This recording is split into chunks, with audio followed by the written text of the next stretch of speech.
है मुआशरा में, हमारा छठा किरदार यह होना चाहिए कि हम अपने ईमान की वैल्यू को समझे।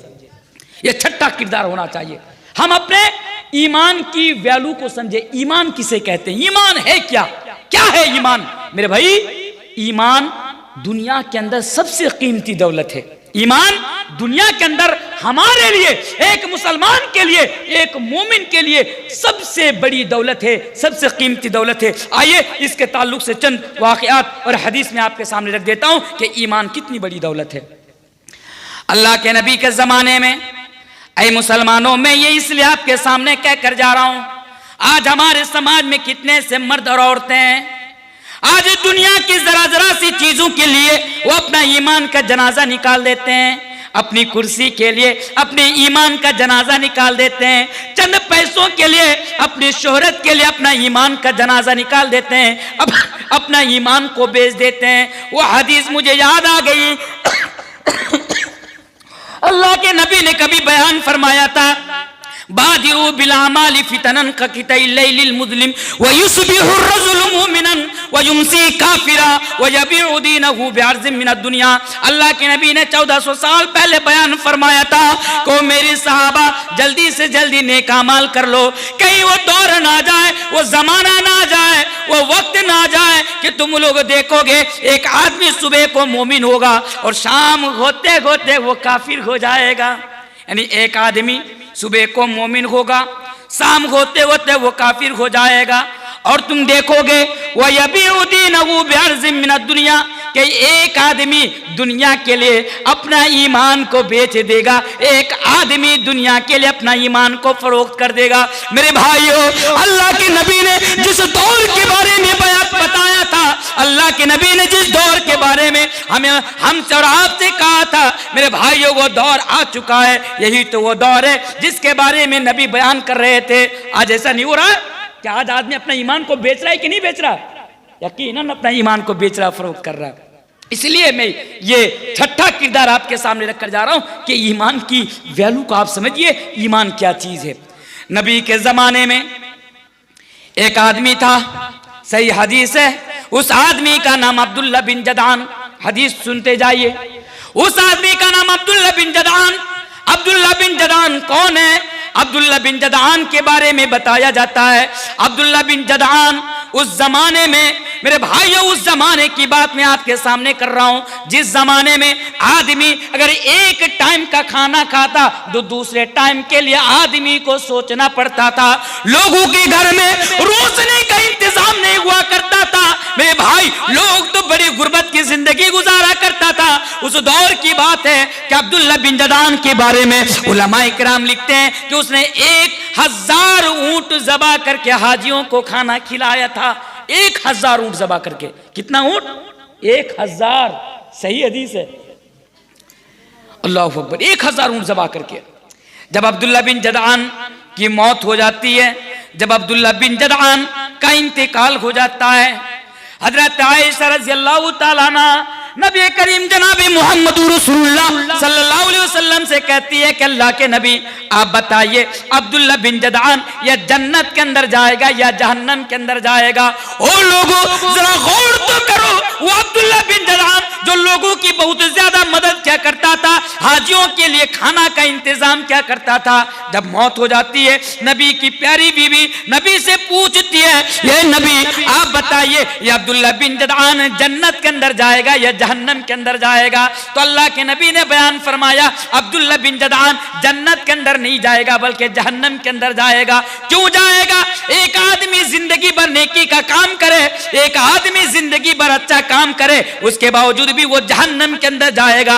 क्यों जाएगा? वो इसलिए जाएगा, अल्लाह के नबी बयान फरमाते हैं, वो दुनिया में भले ही अच्छा काम करता था लेकिन वो दुनिया में ईमान नहीं लाया था। दुनिया में उसके पास ईमान की दौलत नहीं थी, इसलिए वो जन्नत के अंदर नहीं जाएगा। इसलिए इस ईमान की वैल्यू को समझे और अपने ईमान की हिफाजत करे। मेरे भाई, मेरे भाइयों, ईमान कितनी बड़ी दौलत है। कुरान उठाकर कभी पढ़ लेना।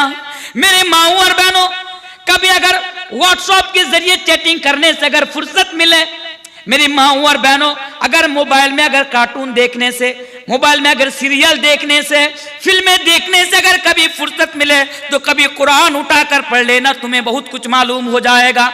अल्लाह तबारक व तआला कुरान करीम के अंदर बयान फरमाता है, इन्नल्लज़ीना कफरू व मातू व हुम कुफ्फारुन फलन युक़बल मिन अहदिहिम मिलुल अर्दि ज़हबा। ईमान कितनी बड़ी दौलत है, इस दौलत को संभाल के रखो। अल्लाह फरमाता है, एक ऐसा इंसान दुनिया के अंदर जो ईमान नहीं लाया, दुनिया के अंदर जो कुफ्र की हालात में इंतकाल कर गया या कुफ्र की हालात में जिसकी मौत हो गई, कल कयामत के रोज अल्लाह तबारक व तआला के सामने अगर वो जाकर ये कहेगा कि अल्लाह मेरे पास जितनी भी जमीन व जायदाद है, मेरे पास जितने भी सोना है, तू तमाम की तमाम सोना ले ले, तू तमाम की तमाम जमीन व जायदाद ले ले, तू तमाम की तमाम प्रॉपर्टी ले ले, बस मुझे जहन्नम के अजाब से बचा ले। तो मेरे भाइयों, अल्लाह कहता है नहीं नहीं, कल कयामत की रोज तुम्हारा सोना कबूल नहीं किया जाएगा, तुम्हारी दौलत कबूल नहीं की जाएगी, तुम्हारा पैसा कबूल नहीं किया जाएगा। कल कयामत के दिन अगर कोई चीज कबूल की जाएगी तो तुम्हारा ईमान कबूल किया जाएगा। इसलिए मेरे भाइयों, मेरी माँ और बहनों, इस ईमान की हिफाजत करना, ये ईमान बड़ी कीमती दौलत है। आप क्या जानो, आप क्या जानो ये ईमान की क्या वैल्यू, ईमान की क्या वैल्यू है, ईमान की क्या कदर कीमत है। अगर कभी जानना हो मेरे भाइयों, सहाबा किराम की जिंदगी उठाकर पढ़ लेना, साहबियात की जिंदगी उठाकर पढ़ लेना, आपको मालूम हो जाएगा कि ईमान की क्या वैल्यू और क्या कदर कीमत है। आओ मैं आपको ये पैगाम देकर जा रहा हूं, आओ मैं आपको ये मैसेज देकर जा रहा हूं, ईमान कितनी बड़ी दौलत है। इस वाकया से आप अंदाजा लगाइए। नबी करीम जनाब मुहम्मदुर रसूलुल्लाह पढ़िए सल्लल्लाहु अलैहि वसल्लम जब मिराज पर जाते हैं, मिराज पे जाने के बाद खुशबू की महक आती है। अल्लाह के नबी हजरत जिब्रील अलैहिस्सलातु वस्सलाम से कहते हैं कि जिब्राइल, ए जिब्रील, ये जो खुशबू की महक आ रही है ये कैसी महक है।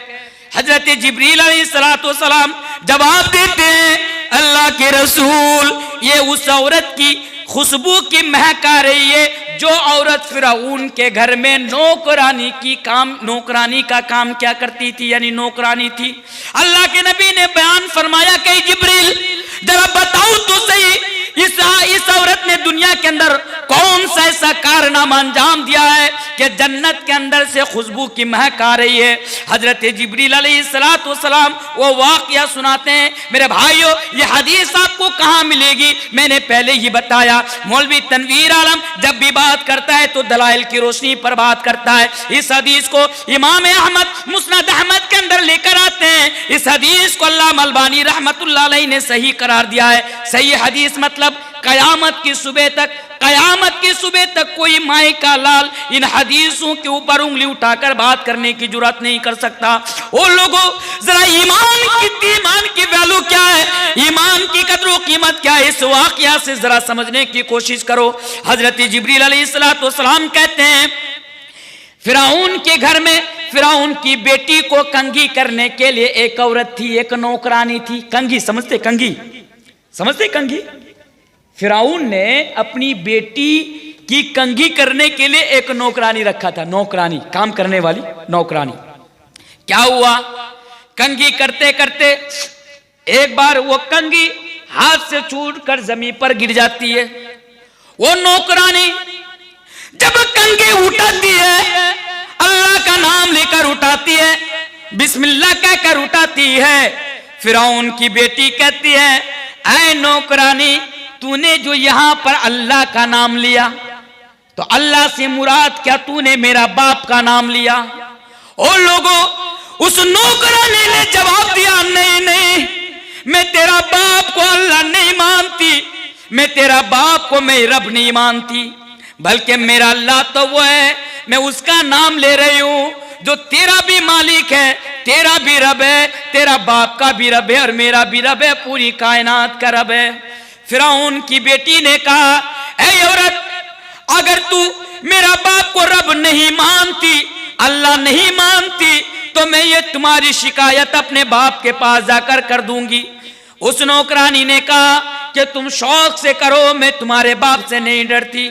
फिरौन की बेटी ने फिरौन के सामने उसकी शिकायत कर दी और कहा कि अब्बू जान, हमारे घर में जो नौकरानी है, जो काम करने वाली है, मेरी कंघी करने वाली है, या आपको अल्लाह नहीं मानती या आपको रब नहीं मानती। ओ लोगों, जरा अंदाजा तो लगाओ, ओ फिरौन जिनके सामने सारे लोग सजदा झुकाकर बात क्या करते थे, जिनको खुदा तस्वुर क्या करते थे, जिनको रब माना करते थे, जिनके सामने लोग सजदा क्या करते थे, फिरौन के सामने बात करना तो बड़ी दूर की बात है, फिरौन के सामने खड़ा होने को भी कोई जुर्रत नहीं कर सकते थे।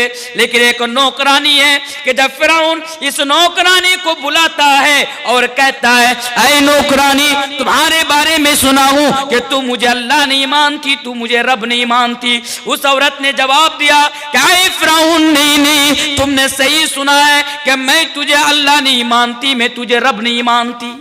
फिरौन ने कहा, अगर तू मुझे रब नहीं मानेगी तो मैं तुझे और तेरे एक एक बच्चा को मैं जिंदा आग के अंदर में फेंकवा दूंगा। ओ लोगों, ईमान की वैल्यू तो जरा समझो, मेरे माँ और बहनों, ईमान की वैल्यू तो जरा समझो। वो औरत जवाब देती है, फिरौन तुम्हें जो सजा देनी हो दे लो, लेकिन मैं अपना ईमान का जनाजा नहीं निकालूंगी। ऐ फिरौन, तुम्हें जो सजा देनी हो दे लो, लेकिन मैं तुझे अल्लाह नहीं मानूंगी, मैं तुझे रब नहीं मानूंगी। फिर फिरौन हुक्म देता है कि आग जलाओ। आग जलाई जाती है और उस औरत के सामने उसका एक बच्चा जिंदा आग के अंदर फेंक दिया जाता है। मेरे भाइयों, माँ खड़ी है, बेटा को आग के अंदर फेंक दिया जाता है, लेकिन उसके बावजूद भी उसकी माँ यानी वो औरत अपना ईमान का जनाजा नहीं निकालती है, अपना ईमान के साथ वो सौदा नहीं करती है। इसी तरह एक एक करके उस औरत के तमाम बच्चों को जिंदा आग के अंदर माँ की नजर के सामने फेंक दिया गया। फिर कहा गया कि औरत, तू मुझे अल्लाह मान ले, तू मुझे रब मान ले। लेकिन वो औरत फिर भी जवाब देती है कि ऐ फिरौन, मैं अपने ईमान के साथ समझौता करने को तैयार नहीं। अब क्या होता है, वो औरत और उसकी गोद में एक दूध पीता बच्चा बच जाता है। वो औरत और उसके गोद में एक दूध पीने वाला बच्चा, दूध मुहा बच्चा, वो बच जाता है। अब वो माँ अपना बच्चा को लेकर आग में कूदने के लिए जाती है, लेकिन उस बच्चे की मोहब्बत माँ के अंदर गालिब आ जाती है, दिल के अंदर गालिब आ जाती है। माँ यानी वो औरत पीछे हट जाती है और वो बच्चा दूध पीने वाला बच्चा है, अल्लाह तबारक व तआला उसे कुव्वत गोयाई अता करता है। दूध पीने वाला बच्चा बोल पड़ता है, ऐ मेरी माँ। मेरे भाइयों, जरा गौर तो करो, सही हदीस है, माँ के गोद में बच्चा है, दूध पीने वाला बच्चा है, माँ उसको लेकर आग में कूदने ही वाली होती है कि फिर पीछे हट जाती है। लेकिन वो बच्चा जिसको अल्लाह तबारक व तआला कुव्वत गोयाई अता करता है, वो बच्चा अपनी माँ से कहता है, माँ, ओ मेरी माँ, मुझे लेकर आग में कूद जाओ, मुझे लेकर आग में कूद जाओ। बेहतर है कि आखिरत में सजा मिलने से पहले हम दोनों इस दुनिया की आग में जलकर राख हो जाए। ओ मेरे भाइयों, जरा गौर तो करो सही, ओ मेरे भाइयों, जरा तसव्वुर तो करो सही। एक माँ अपने बच्चे को लेकर कूद जाती है, अपनी नजर के सामने तमाम बच्चों को आग में जलकर देखना गवारा कर लेती है, लेकिन वो अपने ईमान के साथ समझौता नहीं करती है। इसलिए मेरे भाइयों, ये वक्त और ये हालात है, क्योंकि आज आवाजें उठाई जा रही है, आज प्रोपेगेंडा किया जा रहा है। मैं तो किसी का नाम नहीं लूंगा, मैंने पहले ही कहा, समझदारों के लिए इशारा काफी है, बस आप समझ जाइए। आज कुछ लोग ये प्रोपेगेंडा कह रहे हैं कि हिंदुस्तान के अंदर एक एक मुसलमान को किसी और के सामने सजदा करने पर मजबूर कर दूंगा। ओ लोगों, अगर ये हालात आ जाए, ओ लोगों, अगर तुम्हारी गर्दन पर तलवार रख दी जाए और तुम्हें कहा जाए कि अल्लाह को छोड़कर इसके ऊपर ईमान ले आओ, अल्लाह को छोड़कर इसके सामने सजदा कर लो, ओ मुसलमानों, मौलवी तनवीर आलम रात के 1 बजे आपको ये पैगाम देकर जा रहा है कि आप अपनी गर्दन कटा लेना, लेकिन अपने ईमान के साथ सौदा मत करना। बोली इंशाअल्लाह, इंशाअल्लाह दुनिया में जब तक जिंदा रहना है, ईमान के साथ जिंदा रहना। बोली इंशाअल्लाह। अल्लाह के नबी ने तो यही बयान फरमाया था मुआज इब्ने जबल से, ऐ मुआज, अल्लाह के साथ किसी को शरीक ना करना।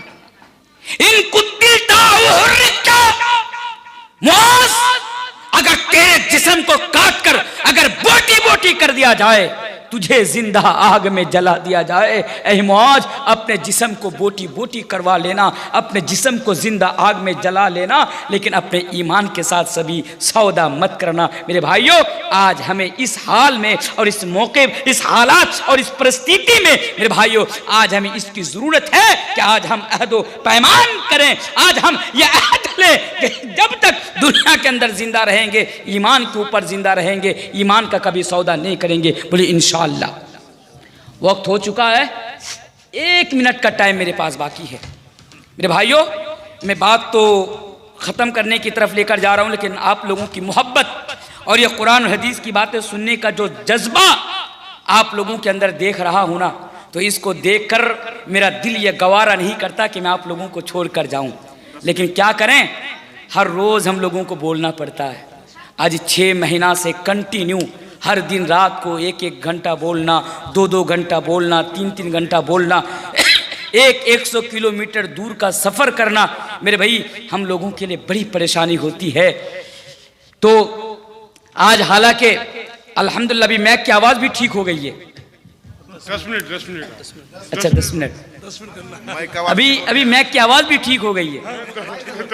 अगर शुरू से ठीक होती तो इतनी परेशानी नहीं होती। शायद कि मुझसे पहले जो फलाही साहब थे, फलाही साहब भी बोले होंगे ना।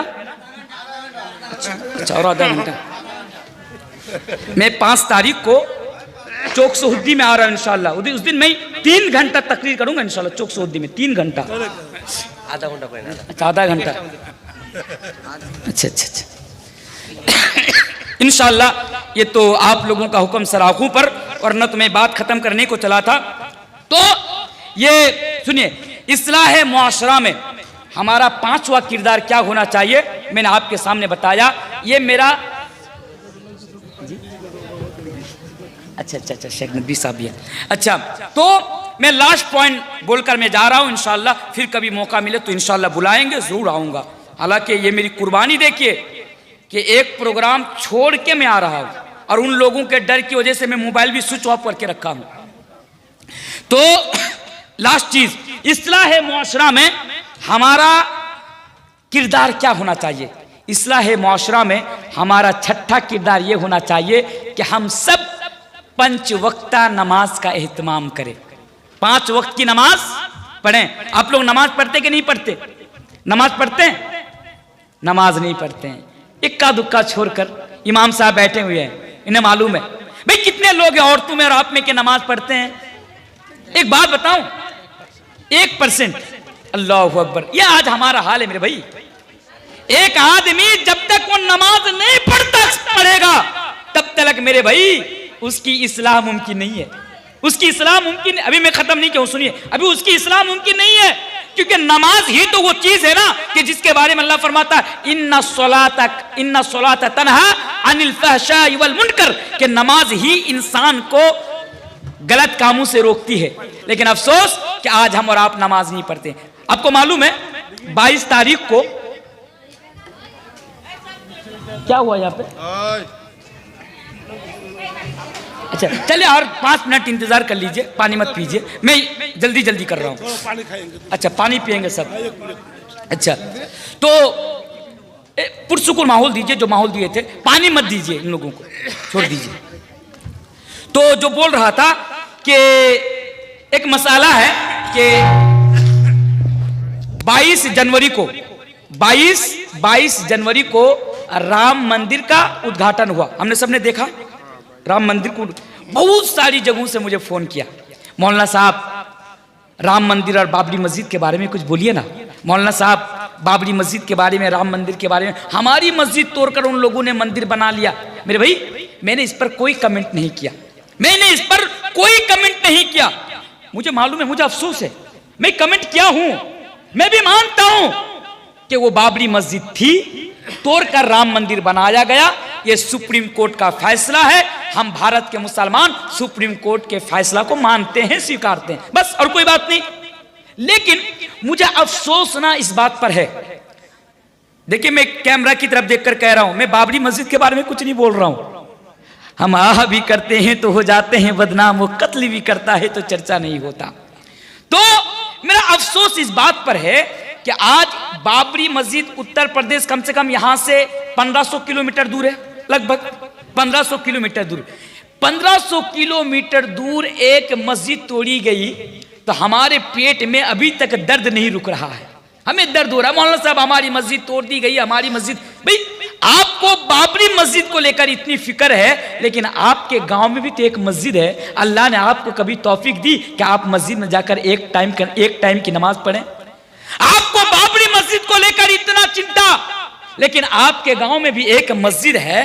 आपने कभी, आपको तौफीक हुई कि एक बार मस्जिद में जाकर आप एक बार झाड़ू लगा दे, पोछा लगा दे? मस्जिद में जो टॉयलेट है, टॉयलेट को जाकर साफ कर दे। अल्लाह ने आपको कभी तौफीक दी? अल्लाह ने हमें कभी तौफीक नहीं दी। भाई मस्जिद में आपने कभी झाड़ू लगाया? आपके गांव में जो मस्जिद है, नहीं। क्यों लगाए मौलाना साहब? हमने तो इमाम साहब रखे हैं, इमाम साहब मस्जिद में झाड़ू हाँ, तुम्हारे बाप का नौकर है इमाम साहब, तुम्हें नमाज भी पढ़ाएगा, मस्जिद में भी झाड़ू लगाएगा, टॉयलेट भी साफ करेगा, सब कुछ इमाम साहब भी करेगा। तो आप क्या करने के लिए दुनिया में? बोझ हो आप दुनिया के लिए।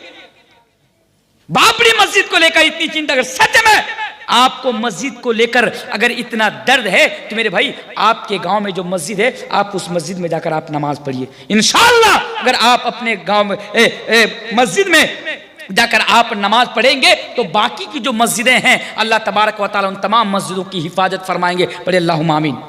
जाएंगे सही नमाज पढ़ने जाएंगे।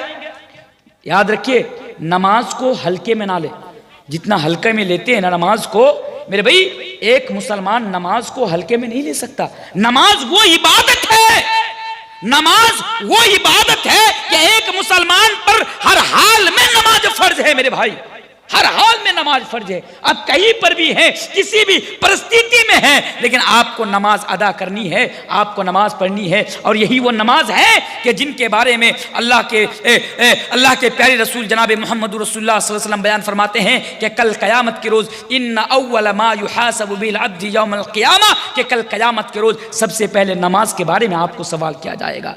और नमाज छोड़ना ये तो नालायक लोगों की पहचान है। नमाज छोड़ना ये नालायक लोगों की पहचान है। कौन नालायक? जो अपनी नफ्स की इत्तिबा में नमाज को ज़ाय कर देते हैं, नमाज को तर्क कर देते हैं। अल्लाह तबारक व तआला फरमाता है फ़ख़लफ़ मिन बअदिहिम ख़ल्फ़ुन अज़ाउस सलाह वत्तबउ शहवाति फ़सौफ़ यल्क़ौन ग़य्या। मेरे भाई नमाज का इत्माम करें, क्योंकि नमाज वो इबादत है कि किसी भी हाल में माफ़ नहीं। और यही वो इबादत है कि जिसकी वजह से, जिसके छोड़ने की वजह से इंसान जहन्नम के अंदर चला जाता है। कल क़यामत के रोज़ जब जन्नती जन्नत के अंदर जाएगा, जहन्नमी जहन्नम के अंदर जाएगा, जन्नत में रहने वाला आदमी जहन्नम में रहने वाले लोगों को पहचान जाएगा और उनसे सवाल करेगा मा सलककुम फी सक़र। मेरे भाई बताओ तो सही वो कौन सी चीज़ है जो तुम्हें जहन्नम के अंदर लेकर गई है? वो जवाब देगा मेरा भाई मैं दुनिया में तो सब कुछ करता था, लेकिन क़ालू लम नकु मिनल मुसल्लीन, लेकिन मैं दुनिया में नमाज नहीं पढ़ता था, मैं दुनिया में नमाज नहीं पढ़ता था, मैं दुनिया में नमाज का एहतमाम नहीं करता था। इसलिए मेरे भाइयों आप नमाज का एहतमाम करें। अगर इंशाअल्लाह आप नमाज का एहतमाम करेंगे, नमाज पढ़ेंगे, आपकी भी इस्लाह हो जाएगी, मुआशरे की भी इस्लाह हो जाएगी, समाज की भी इस्लाह हो जाएंगी। आप दुनिया में भी कामयाब हो जाएंगे और आप आखिरत में भी कामयाब हो जाएंगे। इसलिए बोलिए कि आज तक छोड़ दिया, लेकिन आज के बाद हम लोग नमाज नहीं छोड़ेंगे। बोलिए इंशाअल्लाह, इंशाअल्लाह। भाई हाथ ऊपर उठाए, बोलिए इंशाअल्लाह। भाई नमाज पढ़िए। मेरी माए बहने आप लोग भी नमाज का इत्माम करें। मुझे मालूम है आज मर्द हजरात फिर भी नमाज पढ़ते हैं, नमाज का इत्माम करते हैं, लेकिन औरतें नमाज का इत्माम नहीं करती है, औरतें नमाज नहीं पढ़ती हैं। और पढ़ेंगी भी कैसे? इससे तो नमाज पढ़ने का तरीका ही मालूम नहीं है, नमाज पढ़ने का तरीका ही मालूम नहीं है। मेरी माए बहनें नमाज सीखें, नमाज पढ़ने का तरीका सीखें। और आप भी नमाज का इत्माम करें। अगर आप नमाज का इत्माम करेंगे, दुनिया में भी आपकी हिफाजत होती रहेगी और आखिरत में भी आपकी हिफाजत होती रहेगी। ये चंद बातें थी इस्लाह मुआशरा में हमारे किरदार के ताल्लुक से, जो मैंने आप लोगों के सामने रख दिए। मुझे यहाँ से निकलना है, कल मेरा बहुत दूर में प्रोग्राम है और मौलाना बदरुद्दुजा नदवी हफिज़हुल्लाह, मौलाना उबैदुल्लाह फलाही हफिज़हुल्लाह, वो दोनों मेरे इंतज़ार में हैं मेरे साथ जाने के लिए। इसलिए मैं वक्त को लंबा और ज़ाय न करते हुए मैं यहीं पर अपनी बात को ख़त्म करता हूँ। लेकिन अभी ख़त्म नहीं किया, 1 मिनट, अच्छा 1 मिनट। लेकिन मेरे भाई, मैंने लगभग पौने 2 घंटा, मैंने जो पौने 2 घंटा आप लोगों के सामने जो बयान किए कुरान और हदीस की रोशनी में, आप सबों ने सुना कि इस्लाह मुआशरा में हमारा क्या क्या किरदार होना चाहिए, रोल होना चाहिए। मैंने पहले आपके सामने बताया कि हम अपने अंदर अल्लाह का डर पैदा करें, क़यामत का डर पैदा करें, जवाबदेही का एहसास पैदा करें, अपनी ज़िम्मेदारी का हक़ अदा करें, उसी के साथ दुनिया की मोहब्बत हम अपने अंदर से निकालें। ये तमाम चीज़ें हैं। और जाते जाते एक और चीज़ का इजाफा कर देता हूँ माजरत के साथ, हमारे समाज में, सिर्फ मैं आपके यहाँ की बात नहीं कर रहा हूँ, मैं आज पूरे उम्मत की बात कर रहा हूँ, उम्मत मुस्लिमा की बात कर रहा हूँ, हर समाज की, हर सोसाइटी की बात कर रहा हूँ कि मेरे भाई आज हमारे समाज में सूद का लेना देना ये बहुत तेजी के साथ फैल रहा है। सूद, मेरे भाई बहन सुनिए, सूद समझ रहे, सूद ये हमारे समाज के अंदर बड़ी तेजी के साथ फैल रहा है। मेरे भाई, सूद लेना देना ये इतना बड़ा गुनाह है कि इसके ऊपर डिटेल्स में तकरीर करने की जरूरत नहीं है। सूद इतना बड़ा गुनाह है कि इस्लाम के अंदर जितने भी गुनाह है, इस्लाम के अंदर सबसे बड़ा गुनाह क्या है? क्या है? शिर्क। माशाअल्लाह बच्चे जवाब, शिर्क। इस्लाम के अंदर सबसे बड़ा गुनाह शिर्क। इस्लाम के अंदर शिर्क के बाद और कबीरा गुनाह भी बहुत बड़े बड़े गुनाह है, लेकिन याद रखिएगा इस्लाम के अंदर जितने भी गुनाह है, किसी भी गुनाह के करने पर अल्लाह तबारक व तआला ने जंग का ऐलान नहीं किया। किसी भी गुनाह के करने पर अल्लाह तबारक व तआला ने जंग का ऐलान नहीं किया। लेकिन जब सूद की बात आई, जब सूद की बारी आई, तो अल्लाह तबारक व तआला ने कहा कि अगर तुम सूदी लेन देन करते हो तो तुम उसको बंद कर दो, छोड़ दो सूदी कारोबार, लेन देन बंद कर दो। अगर तुम बंद नहीं करोगे तो मेरे साथ जंग करने के लिए तैयार हो जाओ। अल्लाह खुद धमकी दे रहा है कि मेरे साथ जंग करने के लिए तैयार हो जाओ। इसलिए मेरे भाई, अगर आपके दिल में अल्लाह का डर है तो आप सूदी लेन देन, सूदी कारोबार को आप बंद करें। और एक हदीस में आपके सामने पढ़ देता हूं, हजरत अब्दुल्लाह इब्न मसऊद रज़ी अल्लाह ताला अन्हु बयान फरमाते हैं कि सूद कितना खतरनाक गुनाह है। अल्लाह के प्यारे हबीब जनाब मोहम्मद रसूलुल्लाह सल्लल्लाहु अलैहि वसल्लम फरमाते हैं, अगर किसी गांव में या समाज में अगर सूद और ज़िना ये बढ़ जाता है तो उस गांव के ऊपर अल्लाह तबारक व तआला का अजाब आना हलाल हो जाता है। इससे साफ हमें पता चलता है कि अगर आपके गांव में अगर सूदी लेन देन होता है तो अल्लाह तबारक व तआला का अजाब आपके गांव पर आएगा। और आज देखिए मुख्तलिफ शक्ल में अल्लाह तबारक व तआला का अजाब आप लोगों के गांव में, आप लोगों के समाज में अल्लाह तबारक व तआला की तरफ से आ रहा है। आपके घर में बरकत नहीं है, आपके घर में चैन सुकून नहीं है, आपके घर में अल्लाह की रहमत नहीं है, आपके आज दर दर की ठोकर खाकर आप जिंदगी गुजार रहे हैं। मेरे भाई, यही सब अल्लाह का अजाब है। इसलिए खुदारा मैं तमाम को लास्ट में यह पैगाम देकर जा रहा हूं कि सूदी लेन देन, सूदी कारोबार आप बंद कर दीजिए। यह बहुत बड़ा गुनाह है। वक्त नहीं कि आपके साथ मैं डिटेल्स में बताऊं, क्योंकि सदर इजलास की तरफ से मुझे पहले भी इशारा किया गया, अब भी मुझे इशारा किया गया, मुझे यहीं पर अपनी बात को ख़त्म करनी है। लेकिन मैं इस बात के साथ में और इस वादा के साथ मैं बात ख़त्म कर रहा हूँ कि इंशाअल्लाह अगर मुझे कभी मौका मिलेगा, आज तो उस तरह नहीं बोल पाया क्योंकि शुरू से मैं आपको बोला, इशारा किया, इंशाअल्लाह अगर कभी मौका मिलेगा आपकी इसी गांव में,